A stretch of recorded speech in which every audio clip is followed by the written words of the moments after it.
Black justice system. आपने बहुत अच्छा आपने इस पे वेब सीरीज बनाया है। भारत में चाहे वो ड्रग स्मगलिंग है, माफिया राज है, ह्यूमन ट्रैफिकिंग है, इन सब के लिए हमारा जस्टिस सिस्टम जिम्मेदार है। तो हमारी कोर्ट कचहरी वास्तव में दलाली का अड्डा बन गया है। अंग्रेज चले गए, अंग्रेजी कानून यहीं छोड़ गए, अंग्रेजी व्यवस्था यहीं छोड़ गए। अदालतों में न्याय हो नहीं रहा है, बल्कि न्याय बिक रहा है। तो सोच वही है, किताबें वही है, व्यवस्था वही है, कानून वही है, तो स्वाभाविक सी बात है जस्टिस होगा कहां से। अगर हमारी सरकारों ने एक एयरपोर्ट की कीमत जुडिशियल सिस्टम पे खर्च कर दिया होता तो हमारी न्यायिक व्यवस्था अच्छी हो गई होती। जो वास्तव में दोषी हैं उनको पनिशमेंट नहीं मिल पा रहा है, जो निर्दोष हैं उनके खिलाफ फर्जी केसेस हो रहे हैं। तो आज की डेट में अगर लोगों को न्याय नहीं मिल रहा है तो इसके लिए वही जिम्मेदार हैं जो संविधान की शपथ लेते हैं। न्यायपालिका का खौफ पैदा हो जाए और ये थाने जो दलाली के अड्डे बन गए हैं, तहसील जो दलाली का अड्डा बन गया है, डिस्ट्रिक्ट कोर्ट जो कमीशन खोरी का अड्डा बन गया है, अगर इस पे कंट्रोल हो जाए तो वास्तव में भारत में फिर से राम राज्य आ सकता है। सुप्रीम कोर्ट के जजेस, हाई कोर्ट के जजेस जरूर इसको देखें और आत्मचिंतन करें कि भारत की न्याय प्रणाली कहां पहुंच गई है। भारत में टोटल 5 करोड़ केसेस तो वो हैं जो district court, high court, supreme court में हैं। इसका मतलब 5 करोड़ परिवार न्याय की आशा में बैठा हुआ है। ऑन एन एवरेज एक परिवार में 6 आदमी रख लीजिए, तो यानी 30 करोड़ लोग न्याय की आस लगाए बैठे हुए हैं। 30 करोड़ का मतलब एक अमेरिका, 30 करोड़ का मतलब 15 ऑस्ट्रेलिया, 30 करोड़ का मतलब 7 कनाडा, 30 करोड़ का मतलब 1.5 ब्राजील। इतने लोग भारत में न्याय की आस में बैठे हुए हैं।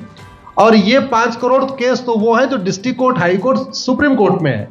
इसके पैरेलल हमारे देश में एक और जुडिशियल सिस्टम है, उसको कहते हैं तहसीलदार, एसडीएम, एडीएम, डीएम, कमिश्नर, जहां पे चकबंदी के मुकदमे चलते हैं। वो इस 5 करोड़ में काउंटेड नहीं है। जो तहसीलदार के यहाँ मुकदमा होता है, एसडीएम के यहाँ मुकदमा होता है, एडीएम के यहाँ होता है, डीएम के यहाँ होता है, चकबंदी अधिकारी जिसको सीओ कहते हैं, डीडीसी कहते हैं, एसओसी कहते हैं, वो इसके पैरेलल में है। और 5 करोड़ मुकदमे वहां पे भी चल रहे हैं। इसका मैं लाइव एग्जांपल देना चाहूंगा भारत की ब्लैक जस्टिस सिस्टम का। 1985 में जौनपुर में एक 10 बीघे जमीन का मुकदमा शुरू हुआ था। अभी वो सबसे नीचे पायदान पे है, जिसको कहते हैं चकबंदी अधिकारी। 1985 में मुकदमा शुरू हुआ, 2023 आ गया, लगभग 37 साल बीत चुके। 37 साल में यह नहीं तय हो पाया कि असली विल कौन सी है। 2 लोगों ने क्लेम किया, वो कह रहे हैं मुझे विल मिली है, वो कह रहे हैं मुझे विल मिली है। 37 साल में ये नहीं डिसाइड हो पाया असली विल किसकी है। अगर मान लीजिए आज डिसाइड हो जाए तो सीओ के बाद एसओसी, एसओसी के बाद डीडीसी, डीडीसी के बाद हाई कोर्ट, हाई कोर्ट के बाद सुप्रीम कोर्ट, यानी अभी 35 साल और लगेगा, 70 साल लगेगा। सेकंड जनरेशन मुकदमा लड़ रही है, ऑलरेडी सेकंड जनरेशन मुकदमा लड़ रही है। और इसी स्पीड से काम हुआ तो मुझे लगता है 3rd जनरेशन आके मुकदमा तब जाके सुप्रीम कोर्ट पहुंचेगा। दूसरा एग्जाम्पल, एक ग्लेरिंग एग्जाम्पल आपको देता हूं। 1971 के वॉर में पाकिस्तान में बम फेंकने वाले, पाकिस्तान के फौजियों के बहुत सारे बैंकर तोड़ने वाले एक कर्नल कबोत्रा है, पंचकुला में रहते हैं। दुश्मनों के उन्होंने दांत तोड़ दिए। आज 2000 से उनके मकान पे किसी ने कब्जा किया हुआ है। 2023 आ चुका है, 23 साल में वो अपने मकान को नहीं छुड़ा पाए। अभी मामला पंचकुला की डिस्ट्रिक्ट कोर्ट में है, उसके बाद चंडीगढ़ हाई कोर्ट जाएगा, फिर सुप्रीम कोर्ट जाएगा। तो 23 साल में वो सबसे नीचे पायदान पे है। वास्तविकता यह है, अंग्रेज चले गए, अंग्रेजी कानून यहीं छोड़ गए, अंग्रेजी व्यवस्था यहीं छोड़ गए। यह व्यवस्था भारत में न्याय देने के लिए नहीं बनी थी। ये जो न्यायिक जुडिशियल सिस्टम था भारत में जो बनाया गया, वो केवल और केवल भारत को लूटने बांटने के लिए बनाया गया था। क्योंकि कानून वही चल रहा है, जुडिशियल सिस्टम वही चल रहा है, इवन हमारा ड्रेस भी वही चल रहा है। अंग्रेज काले कपड़े पहनते थे, हम भी काले कपड़े पहनते हैं। अंग्रेज जून के महीने में उनको गर्मी लगती थी तो 1 महीने छुट्टी करके इंग्लैंड चले जाते थे। आज भी हमारा हाई कोर्ट, सुप्रीम कोर्ट पूरे मई जून बंद रहता है। अंग्रेजों को क्रिसमस के टाइम में दिसंबर में छुट्टी मनाना जाना होता था, 1 महीने छुट्टी कर चले जाते थे। आज भी हमारी हाई कोर्ट, सुप्रीम कोर्ट दिसंबर में, क्रिसमस के टाइम में 15 दिन 20 दिन बंद हो जाती है। तो सोच वही है, किताबें वही है, व्यवस्था वही है, कानून वही है, तो स्वाभाविक सी बात है जस्टिस होगा कहां से, जस्टिस कैसे होगा। हम 2023 में 1860 का इंडियन पिनल कोड लेके घूम रहे, 1861 का पुलिस एक्ट लेके घूम रहे, गवाहों के बयान 1872 के कानून से हो रहे। हमने सब कुछ वर्ल्ड क्लास कर लिया, लेकिन अपने जस्टिस सिस्टम को कंपेयर करने की कोशिश ही नहीं किया। जितने में एक एयरपोर्ट बनता है, एक एयरपोर्ट बनाने में 25,000 करोड़ की लागत आती है। अगर हमारी सरकारों ने एक एयरपोर्ट की कीमत जुडिशियल सिस्टम पे खर्च कर दिया होता तो हमारी न्यायिक व्यवस्था अच्छी हो गई होती। आज घटिया, चूंकि अकाउंटेबिलिटी नहीं है, जुडिशियल सिस्टम में कोई अकाउंटेबिलिटी नहीं है, किसी के साथ न्याय हो जाए अन्याय हो जाए कोई फर्क नहीं पड़ता, निर्दोष को जेल हो जाए जज की कोई अकाउंटेबिलिटी नहीं, दोषी को बेल हो जाए जज की कोई अकाउंटेबिलिटी नहीं, लाखों लाख लोग जेल में सड़ रहे हैं, लाखों धोखेबाज भ्रष्टाचारी बाहर घूम रहे हैं। मूल कारण है ब्लैक जस्टिस सिस्टम। आपने बहुत अच्छा आपने इस पे वेब सीरीज बनाया है और इस देश में world class airport, world class highway, world class shopping mall, सब कुछ वर्ल्ड क्लास बना लिया। इनफैक्ट अपना मोबाइल का डेटा सुरक्षित रखने के लिए हमारे सांसद, विधायक, जज आईफोन भी यूज करते हैं। अमेरिका का आईफोन यूज करते हैं हमारा डेटा सुरक्षित हो जाए, लेकिन भारत सुरक्षित हो जाए उसके लिए ये नहीं देखते कि जापान में कौन सा कानून है, अमेरिका में कौन सा कानून है, सिंगापुर में क्या अच्छा चल रहा है। कनाडा में रेंट का मामला एक डेट में खत्म होता है। सिंगापुर में अभी कुछ दिन पहले एक व्यक्ति के पास 900 ग्राम गांजा पाया गया, उसको फांसी हुई है। दोबारा वहां ड्रग स्मगलिंग होगी क्या? तो भारत में चाहे वो ड्रग स्मगलिंग है, माफिया राज है, ह्यूमन ट्रैफिकिंग है, इन सब के लिए हमारा जस्टिस सिस्टम जिम्मेदार है। कोई भी अपराध होता है उसमें दो पक्ष होता है, एक पीड़ित, एक अपराध करने वाला। जो पीड़ित होता है वो चाहता है जल्दी उसको न्याय मिल जाए, अपराध करने वाला चाहता है मुकदमा लंबा चले। भारत का न्यायिक सिस्टम अपराध करने वाले के साथ खड़ा है। बलात्कारी चाहता है उसका मुकदमा 30 साल चले और मुकदमा 30 साल चलता है। भू माफिया चाहता है कि गरीब की जमीन पे कब्जा कर ले, उसका मुकदमा 50 साल चले और आज की डेट में मुकदमा 50 साल चल रहा है। इसका मतलब वर्तमान न्यायिक सिस्टम बलात्कारी के पक्ष में है, भू माफिया के पक्ष में है, ड्रग स्मगलर के पक्ष में है, ह्यूमन ट्रैफिकर के पक्ष में है, नक्सलियों के पक्ष में है, माओवादियों के पक्ष में है, जो लोग देश विरोधी काम कर रहे हैं उनके पक्ष में है। 40 साल 50 साल के बाद किसी व्यक्ति ने मिलावट करके लोगों का स्वास्थ्य खराब कर दिया, उसको 50 साल के बाद सजा हो रही है। इस बीच उसने कम से कम पता नहीं कितने लोगों का और भी कर दिया। तो ये जो जस्टिस सिस्टम होता है दवा की तरीके काम करता है। जैसे दवा अच्छी होती है बीमारी तुरंत ठीक हो जाती है, अगर दवा घटिया होती है तो बीमारी बढ़ जाती है। दवा खाने के बाद शरीर एज इट इज नहीं रहता, या तो बीमारी ठीक होती है या तो बीमारी बढ़ती है। अगर कोई आदमी एक गांव में किसी के साथ कुछ गलत कर दे, उसको 6 महीने के अंदर सजा हो जाए, साल भर के अंदर हो जाए, दूसरा अपराध वहां नहीं होगा। लेकिन अगर उस व्यक्ति को पनिशमेंट नहीं मिला तो स्वाभाविक सी बात है उसने उसको और मोटिवेट कर दिया। कहते नहीं ऐसे बुखार है, तुरंत 2 गोली खाइए बुखार ठीक हो गया, लेकिन अगर आपने दवा नहीं खाई या गलत दवा खा लिया तो टाइफाइड होगा या निमोनिया होगा। दुर्भाग्यवश ये हमारा जस्टिस सिस्टम यही कर रहा है। आज की डेट में जितनी समस्याएं हैं, चाहे वो घूसखोरी है, जमाखोरी है, मिलावटखोरी है, कालाबाजारी है, नशा तस्करी है, मानव तस्करी है, सोना तस्करी है, ड्रग स्मगलिंग है, या नक्सलवाद है, या माओवाद है, या कट्टरवाद है, जो भी समस्याएं हैं, उसका एक बहुत बड़ा कारण यह है कि हमारा जस्टिस सिस्टम उसको टैकल नहीं कर पा रहा है, उसको पकड़ नहीं पा रहा है, और इसीलिए भारत में अराजकता है। मैं तो इतने जानता हूं, ऐसी कोई बीमारी नहीं जिसकी कोई दवाई नहीं, ऐसी कोई समस्या नहीं जिसका कोई समाधान नहीं।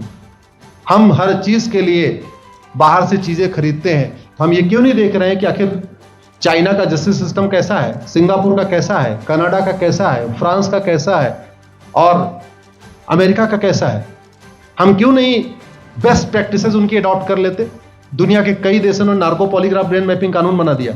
मेरी बहन दीपिका नारायण बैठी हुई है, ये लगातार फॉल्स केसेस के खिलाफ इनको मैं देखता रहता हूं, एक्टिव रहती है। एक कानून बन जाए नार्को पॉलीग्राफ ब्रेन मैपिंग और कंप्लेन पे अंडरटेकिंग ले लिया जाए कि जो कुछ मैं शिकायत कर रहा हूं इसके लिए मैं अपना नार्को पॉलीग्राफ ब्रेन मैपिंग कराने के लिए तैयार हूं, हजारों की संख्या में फेक केसेस खुद ही खत्म हो जाएंगे। आज की डेट में लोग जुडिशरी की लापरवाही के साथ साथ फर्जी केस से परेशान है, फर्जी गवाही से परेशान है, फर्जी एफआईआर से परेशान है, हजारों परिवार परेशान है। कई कई बार देखा गया कि जो फैमिली के केसेस होते हैं उसमें कितने सारे फेक केसेस भी आ रहे हैं। तो जो वास्तव में दोषी हैं उनको पनिशमेंट नहीं मिल पा रहा है, जो निर्दोष हैं उनके खिलाफ फर्जी केसेस हो रहे हैं। आज की डेट में गांव में एक दबंग अगर जमीन कब्जा कर लेता है, किसी की हिम्मत नहीं पड़ती उसके खिलाफ कोई गवाही दे दे। लोगों को अपनी जमीन छुड़ाने में 30-30 साल लड़ना पड़ रहा है, 35 साल लड़ना पड़ रहा है।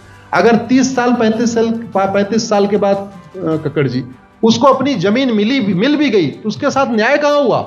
35 साल में उसका टाइम बर्बाद हो गया, 35 साल में उसका पैसा बर्बाद हो गया, 35 साल वो मेंटल ट्रॉमा में रहा, 35 साल उसने तारीख पे तारीख झेली है। और मैं तो डिस्ट्रिक्ट कोर्ट में कई बार जाके देखा, ऐसे परिवारों को देखता हूं जिनके पास बस से आने के लिए पैसा नहीं है, साइकिल से आते हैं। ऐसे परिवारों को देखता हूं जो चाय नहीं पी सकते अपने पैसे से, बेचारे घर से रोटी बांध के और अचार लेके आते हैं, लेकिन वहां मजबूरी में वकील को पैसा देते हैं। तो हमारी कोर्ट कचहरी वास्तव में दलाली का अड्डा बन गया है, हमारी कोर्ट कचहरी भ्रष्टाचार का अड्डा बन गया है। और मैं दुख के साथ कहना चाहूंगा, अदालतों में न्याय हो नहीं रहा है, बल्कि न्याय बिक रहा है। जिनके पास पैसा है वो कि उन्होंने कितना बड़ा क्राइम किया हो, मर्डर किया हो, रेप किया हो, उनको जमानत हो रही है, और जिनके पास नहीं है वो बेचारे जेल में सड़ रहे हैं। कई बार तो देखा गया, मैंने मेरे मर्डर किया एक्स अनंत सिंह ने, लेकिन एक्स अनंत सिंह बाहुबली थे, उन्होंने थानेदार को 20 लाख रुपए दिया, वो वाई अनंत सिंह को लेकर जेल में डाल दिया, नाम वही है। अब उसके बाद क्या हुआ, 20 साल मुकदमा चला और फिर सबूत के अभाव में छूट गया। तो जिसने मर्डर किया वो तो कभी जेल गया ही नहीं, एक निर्दोष जेल गया, 10-20 साल के बाद उसने अपना जमीन बेचा, सब कुछ किया, माँ बाप सब कुछ तबाह हो गए, फिर वो सबूत के अभाव में छूट रहा है। तो सबूत के अभाव में अगर 20 साल के बाद छूट भी गया हो, उसका 20 साल कौन लौटाएगा? उसके 20 साल के लिए कौन जिम्मेदार है? उसके 20 साल जो बर्बाद हुआ उसके लिए संविधान की शपथ लेने वाले जिम्मेदार हैं। संविधान के प्रियम्बल में लिखा है, हम आपको जस्टिस देंगे, हम आपको न्याय देंगे। न्याय देने की जिम्मेदारी किसकी? जिन्होंने शपथ लिया। शपथ कौन लेते हैं? जजेस लेते हैं, सांसद विधायक मंत्री लेते हैं। तो आज की डेट में अगर लोगों को न्याय नहीं मिल रहा है तो इसके लिए वही जिम्मेदार हैं जो संविधान की शपथ लेते हैं। संविधान की शपथ लेने वालों को वेतन भत्ता गाड़ी बंगला इसीलिए मिलता है कि लोगों को न्याय मिल सके, फास्ट जस्टिस मिले, कंप्लीट जस्टिस मिले। अनफॉर्चुनेटली कंप्लीट जस्टिस मिलने में तो 50-60 साल लग जाता है, फास्ट जस्टिस तो सपना हो गया है। इसलिए आज आपने जो ये वेब सीरीज बनाई है, मैं आपको धन्यवाद देता हूं। एक ऐसे विषय पे जिस पे कोई टच नहीं करता, लेकिन जिससे करोड़ों लोग पीड़ित हैं। मैंने कहा ना, 5 करोड़ लोग सीधे district court, high court, supreme court के केसेस से पीड़ित हैं, और 5 करोड़ मुकदमे एसओसी, डीडीसी, तहसीलदार के यहाँ चल रहा है। तो अगर 5 करोड़ से 30 करोड़ लोग इधर पीड़ित हैं तो उधर भी पीड़ित हैं। वास्तव में बहुत बड़ी संख्या भारत में इसी से पीड़ित है, और अपराध, भ्रष्टाचार और जितनी भी अराजकता चल रही है उसका मूल कारण भी यही है। जस्टिस सिस्टम अच्छा हो जाए, कानून सख्त हो जाए, कानून का खौफ पैदा हो जाए, न्यायपालिका का खौफ पैदा हो जाए, और ये थाने जो दलाली के अड्डे बन गए हैं, तहसील जो दलाली का अड्डा बन गया है, डिस्ट्रिक्ट कोर्ट जो कमीशन खोरी का अड्डा बन गया है, अगर इस पर कंट्रोल हो जाए तो वास्तव में भारत में फिर से राम राज्य आ सकता है। अगर जुडिशियल सिस्टम अच्छा हो जाए, जो राम राज्य की कल्पना है, धर्म की जय हो, अधर्म का नाश हो, प्राणियों में सद्भावना हो, विश्व का कल्याण हो, मुझे लगता है उसको फिर से जीवित किया सकता है। आपने मुझे बुलाया कपिल जी, मैं आपको धन्यवाद देता हूँ, और ये फिल्म बनाने के लिए, ये वेब सीरीज बनाने के लिए बहुत बहुत धन्यवाद देता रहता हूँ। दीपिका जी लड़ती रहती हैं, इनको देखता रहता हूँ। बहन नेहा जी आई हैं, ये अपने गानों से मुझे लगता है बहुत अच्छा आप लिखती हैं, और इसी तरीके से कड़वा सच आप लिखते रहिए, कड़वा सच गाते रहिए। लोग आज की डेट में, यंग जनरेशन कड़वा सच सुनना चाहती है। मीठे झूठ ने इस देश में शुगर, डायबिटीज़ पैदा कर दिया। भारत केवल लोग डायबिटीज़ से नहीं पीड़ित हैं, बल्कि हमारी व्यवस्था को डायबिटीज़ हो चुका है, और उस डायबिटीज़ को दूर करने के लिए नेहा राठौर जैसी बहनें जो सही बात कह रही हैं, दीपिका जी सही बात कह रही हैं। आप लोग जो है बहुत अच्छा काम कर रहे हैं, और आपने, कक्कड़ साहब, आपने बनाया वेब सीरीज़, आपको विशेष आभार, धन्यवाद देता हूँ। यही निवेदन करता हूँ, इस वेब सीरीज़ को ज़्यादा से ज़्यादा देखें, और ख़ास तौर पे अगर आपके जानने वाले कोई जज हैं, कोई आईएएस हैं, कोई आईपीएस हैं, मंत्री, सांसद, विधायक हैं, उनको भी एक बार फ़ोन करके, व्हाट्सअप करके एक बार कहिए कि वो भी इसको ज़रूर देखें, क्योंकि अल्टीमेटली न्यायिक व्यवस्था बदलने की जिम्मेदारी उन्हीं की है जिनको वेतन भत्ता, गाड़ी बंगला free air ticket, free rail ticket और VIP व्यवस्था मिलती है, ये व्यवस्था उन्हीं को बदलनी है। जय हिंद, धन्यवाद।